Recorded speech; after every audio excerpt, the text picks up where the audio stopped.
Hello students, आज हम बात करेंगे एफिनिटी क्रोमेटोग्राफी टेक्निक की। ये जो टेक्निक है इसको सबसे पहले विल्हेम टिज़लियस, जो कि एक स्वीडिश बायोकेमिस्ट थे, उन्होंने इसको डेवलप किया था और उसके लिए उनको 1948 में नोबेल प्राइज़ दिया गया था।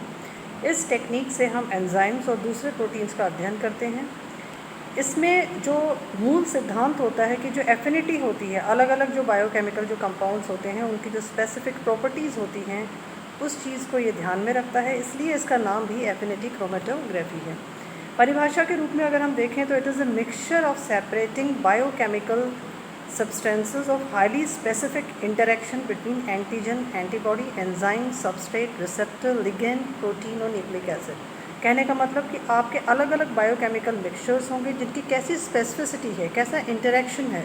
जैसे कि हम देखते हैं कि एंटीजन और एंटीबॉडी के मध्य कैसा इंटरेक्शन होता है, एंजाइम और सबस्ट्रेट के मध्य कैसा इंटरेक्शन होता है, रिसेप्टर और लिगेंड के मध्य कैसा इंटरेक्शन होता है, और किसी प्रोटीन और न्यूक्लिक एसिड के मध्य किस प्रकार से इंटरेक्शन होता है। तो एक तरह की ये क्रोमेटोग्राफिक लैब टेक्निक है जिससे हम प्योरीफाई करते हैं बायोलॉजिकल मॉलिक्यूल्स को। किसी भी मिक्सचर से हम उसमें उसकी मॉलिक्यूलर प्रॉपर्टीज़ को एक्सट्रैक्ट करते हैं।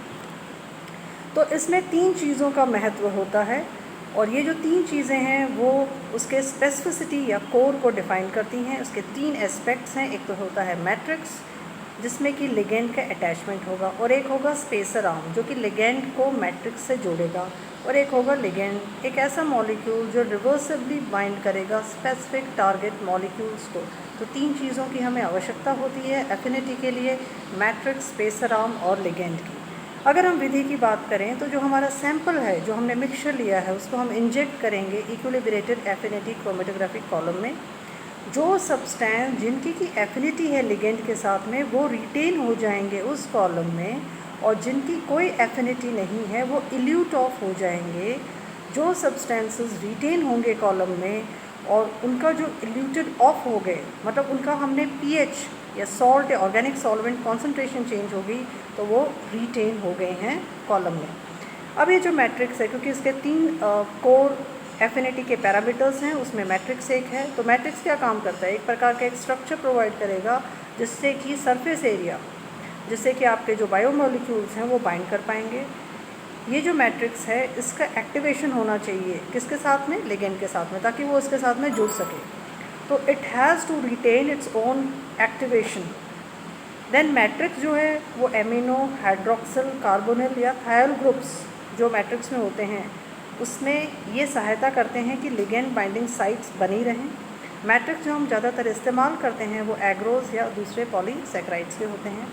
जो लिगेंड होते हैं वो बाइंड करेंगे डिज़ायर्ड मॉलिक्यूल में with in the solution. Ligand attach करेगा मैट्रिक्स से, जो कि एक इनर्ट सब्सटेंस का बना हुआ है, और जो लिगेंड हैं उनका इंटरेक्शन डिज़ायर्ड मॉलिक्यूल के साथ में होना चाहिए, जिससे कि एक टेम्प्रेरी बॉन्ड का फॉर्मेशन हो।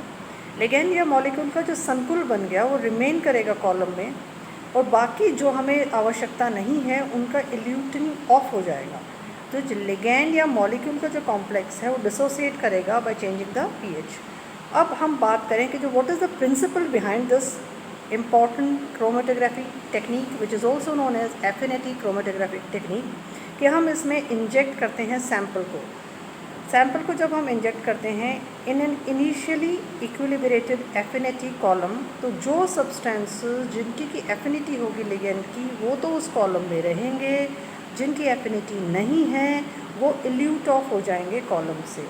तो जो सब्सटेंसेस रिटेन हुए हैं उनको हम इल्यूट करेंगे। अब हमें चाहिए वो पदार्थ नीचे, तो हम उसके पीएच को या सॉल्ट कॉन्सेंट्रेशन को हम परिवर्तित करेंगे जिससे हमें वो पदार्थ मिल सके। तो इसलिए हम इसको वाइडली यूज़ करते हैं फॉर सेपरेशन एंड प्योरीफिकेशन। किसी भी पदार्थ के सेपरेशन और प्योरीफिकेशन के लिए हम इसका इस्तेमाल करते हैं।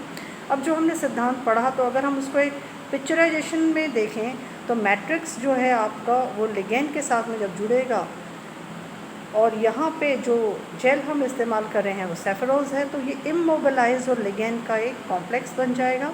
जब आपका सैंपल जुड़ता है तो ये तीनों ही चीज़ें, आपका immobilise ligand plus the sample, they join up, और इम्प्योरिटीज़ बाहर आ जाती हैं। फिर हम देखते हैं कि इस कॉम्प्लेक्स से आपका प्योरीफाइड सैंपल यहाँ से सेपरेट आउट हो जाता है एफिनिटी क्रोमेटोग्राफी टेक्निक से।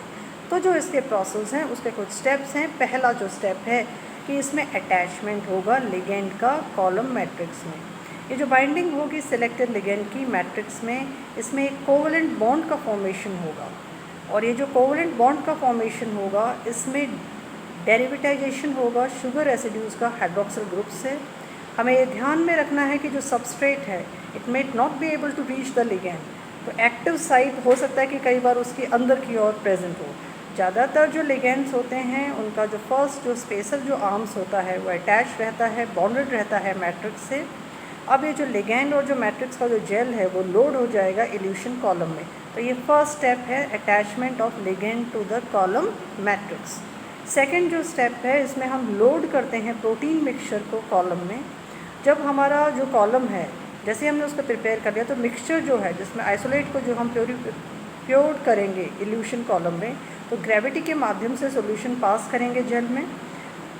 इसमें हम देखेंगे कि most of the proteins do not bind to this ligand matrix complex. जब लिगेंड रिकग्नाइज करता है सबस्ट्रेट को, जब वो पास डाउन करता है तो वो बाइंड करेगा लिगेंड मैट्रिक्स कॉम्प्लेक्स से, और कुछ जो इम्प्योरिटीज़ हैं वो फ्लो कर जाती हैं due to the gravity.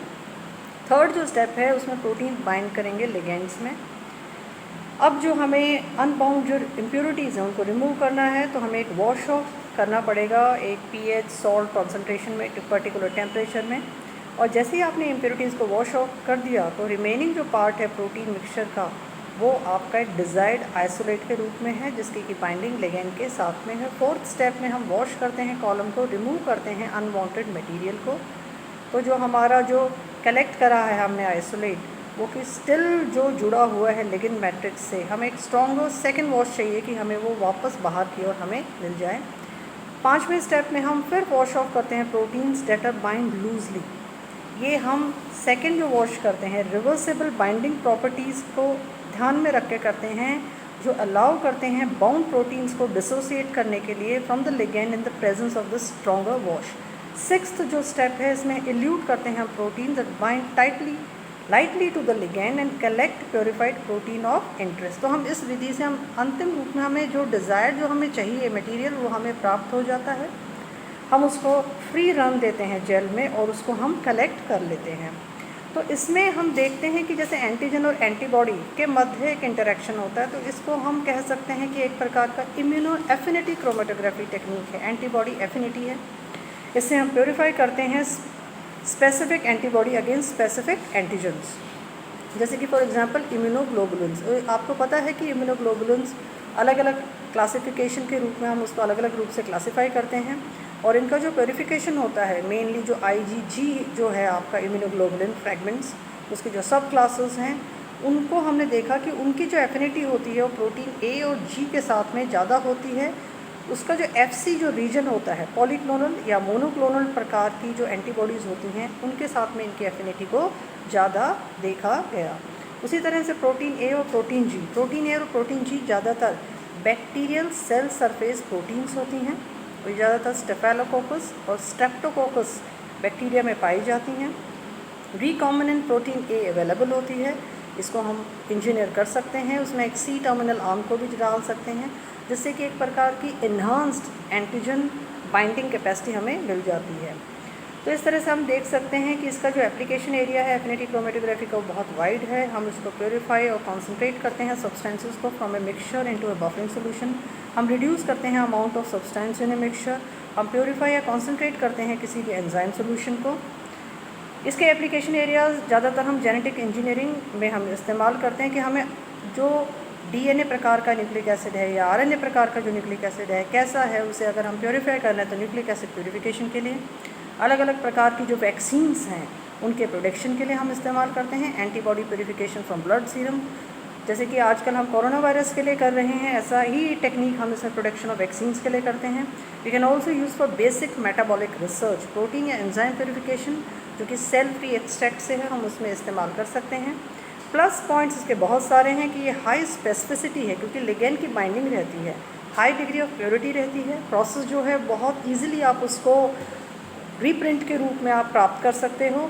Binding जो साइट्स होती हैं उसको हम इन्वेस्टिगेट कर सकते हैं। इसके कुछ नेगेटिव फीचर्स भी हैं, जैसे कि जो हम लिगेंड्स यूज़ करते हैं बहुत एक्सपेंसिव होते हैं, कॉस्टली होते हैं, लीकेज होता है, लिगेंड्स का डिग्रेडेशन हो सकता है, सॉलिड सपोर्ट का लिमिटेड लाइफ टाइम हो सकता है और रिलेटिव लो प्रोडक्टिविटी हो सकती है। Thank you for listening to this affinity chromatography.